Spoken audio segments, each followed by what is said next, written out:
Bonjour les secondes, alors aujourd'hui on va voir la fonction inverse, donc ça marchera à peu près comme la fonction carrée, ça va être le même détail que la dernière fois.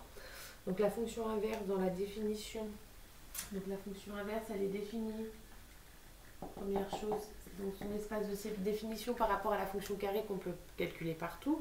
La fonction inverse on ne peut pas calculer pour diviser par 0, donc elle est définie sur R étoile. Je vous rappelle que R étoile c'est 0, pardon, moins l'infini 0, union 0 plus l'infini. Ça veut dire que je peux la calculer partout sauf en 0. Donc cette fonction elle est définie par f de point x donne 1 sur x. Donc ça veut dire que quand je rentre un nombre x, et ben pour calculer son inverse, je fais 1 sur x. Donc inverse, vous l'avez déjà vu en troisième, ça inverse, c'est le même nom que l'inverse d'une fraction ou l'inverse d'un nombre. Si vous faites la petite courbe, donc la petite courbe, on est dans la propriété, il n'y a pas de nom en fait. Donc la petite courbe, tuc, tuc. Donc on va faire assez grand, vous êtes jusqu'à 4. 1, 2, 3, 4, 0, moins 2, moins 3, moins 4, 2, 3, 4, moins 1, moins 2, moins 3, moins 4. Donc je place des points. Donc le premier point, si je calcule, alors vous pouvez faire sur votre calculette, vous mettez x, 1 sur x pour avoir des valeurs. Donc on va calculer, donc on peut calculer 0. Si je calcule 0,5, l'inverse de 0,5 ça va être 2. L'inverse de 1 ça va être 1. L'inverse de 1, 2 ça va être 0,5. Voilà, comme ça. L'inverse de 3 ça va être un tiers, donc on va pas le mettre parce que ça va être trop compliqué. Par contre l'inverse de 4 ça va être un quart, donc ici j'ai 0,5, ici j'ai 0,25. Et puis l'inverse de 0,25 ça va être 4, comme ça. Donc la première partie de votre courbe elle est comme ça. Pour les nombres négatifs, si je fais l'inverse de moins 0,5, ça va faire moins 2. L'inverse de moins 0,25, ça va faire moins 4. Donc après, vous faites un tableau de valeurs hein, si vous voulez. Moi, je ne le fais pas. Moins 1. Moins 2, ça va être moins 0,5. Et 4, moins 4, ça va être moins 0,25.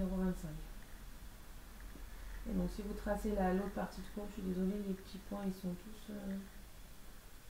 c'est bon. Ils sont tous les uns sur les autres, comme ça. Donc, ça fait une courbe qui saute en fait entre là, le 0 négatif et le 0 positif. Donc pas défini sur R mais défini sur R étoile. La courbe, ça s'appelle une hyperbole. Donc vous êtes la courbe représentative de la fonction inverse est une hyperbole.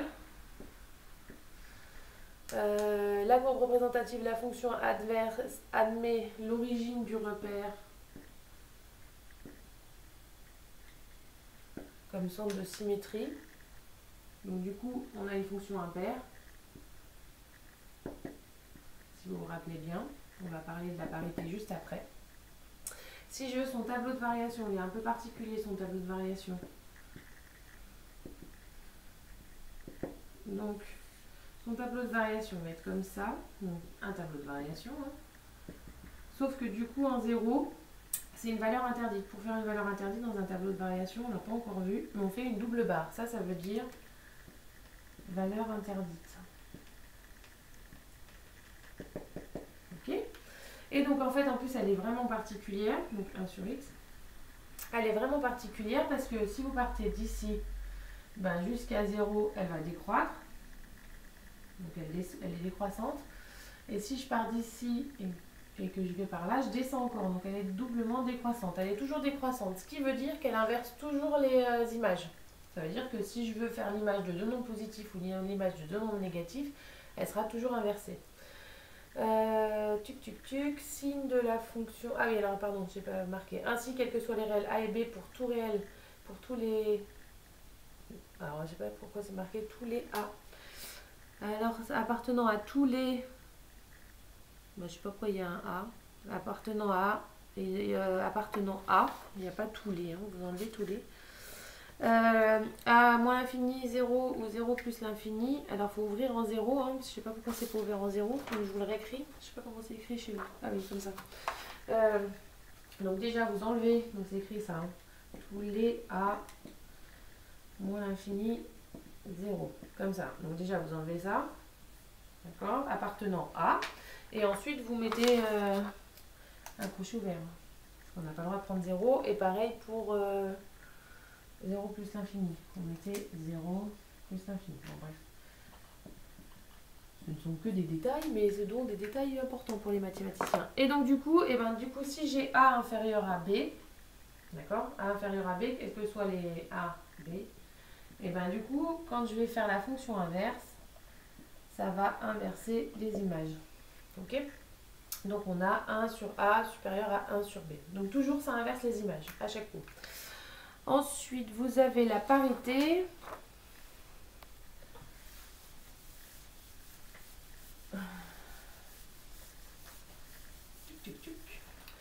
Donc la parité, la fonction inverse. Donc je vous l'ai dit juste avant, la courbe elle est symétrique par rapport à l'origine. Donc la fonction inverse elle est impaire. Si vous voulez le démontrer,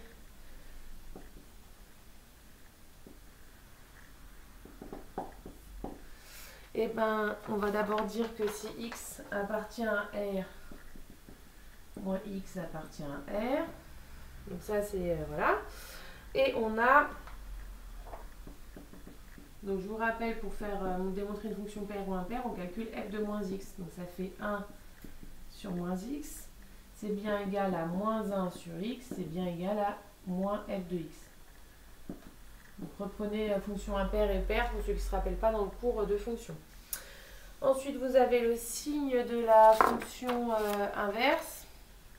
Donc vous voyez que la fonction inverse sur sa... Oh là, un bug. Sur sa courbe, donc je vous refais la petite courbe, elle est négative ici et positive ici. Donc elle est négative pour tout x appartenant à 0 plus l'infini, et elle est positive au-dessus de l'axe des abscisses pour tout x appartenant à 0 plus l'infini. Ensuite, si vous voulez résoudre, alors il a fait le truc le plus compliqué, Monsieur Mudry.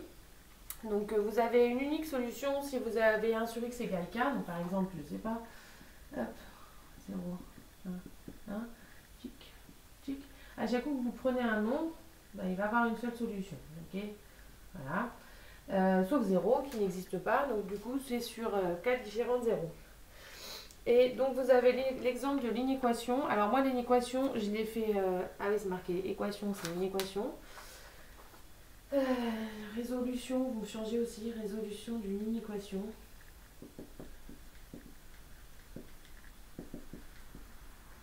C'est le cours de Monsieur Mudry, hein, je vous l'ai déjà dit. Donc il y a des petits bugs que je n'avais pas vus. D'une inéquation. Donc quand vous devez résoudre une équation, le plus simple c'est de prendre la courbe. Alors je vous fais celle-là, puis je vous ferai un supérieur. Vous devez résoudre la courbe, l'inéquation 1 sur x inférieur à 2. Donc on prend ma petite courbe et je prends quand est-ce que c'est inférieur à 2. Ici, ok, je trace. Et donc du coup j'ai cette partie-là. Donc ici ça va être 1,5, j'inverse. Et j'ai cette partie-là aussi qui est en dessous de la courbe orange, enfin la droite orange. Donc du coup j'ai deux solutions. Si je pars de là, ça va faire moins l'infini, 0. Ça, c'est inférieur à 2. Et cette partie-là, qui est aussi inférieure à 2. Donc 1,5 plus l'infini. Je vous rappelle que quand c'est strictement, on ne prend pas là où ça coupe. Donc ça, vous en avez des exercices. Essayez de faire à chaque coup. Alors, M. Mudry, il fait des explications. Moi, je préfère que vous fassiez la courbe. Si vous comprenez la courbe et que vous faites avec les petites couleurs, normalement, ça ne devrait pas trop mal se passer. C'est plus facile des fois quand c'est supérieur, mais ça marche pareil. Alors, je sais pas, je peux vous en faire une. On va refaire une. Donc ça, c'est la fin du cours. Pour ceux qui ne suivent pas très bien. Si je vous fais... Hop. On va en faire quelques-unes. Tic, tic, tic, tic. Donc par exemple, si je vous fais x supérieur à... Enfin, 1 sur x supérieur à 3. Enfin, on va faire ça. Supérieur ou égal à 3. Donc notre fonction... Hop. Elle est très fausse ce que je dessine parce qu'elle ne passe même pas par 1, 1. On va au moins la faire passer par 1, 1. Donc 3. Supérieur, c'est ici. Donc ici, je mets ma petite image, enfin mon petit antécédent. Et donc du coup, l'intervalle où elle va être supérieure, ça va être sur 0, un tiers. On prend un tiers parce que c'est supérieur. Ok. Si par exemple, je sais pas, c'est souvent avec des nombres positifs, alors j'ai pas trop envie de vous embêter avec des nombres négatifs. Mais ce serait possible de faire avec des nombres négatifs. Par exemple, j'en sais rien, f de x supérieur ou égal à moins 2. Donc ça c'est un peu compliqué, mais faites-vous des dessins, ça sera plus simple. Donc supérieur à moins 2, tuc. Allez, supérieur à moins 2 ici et supérieur à moins 2 là.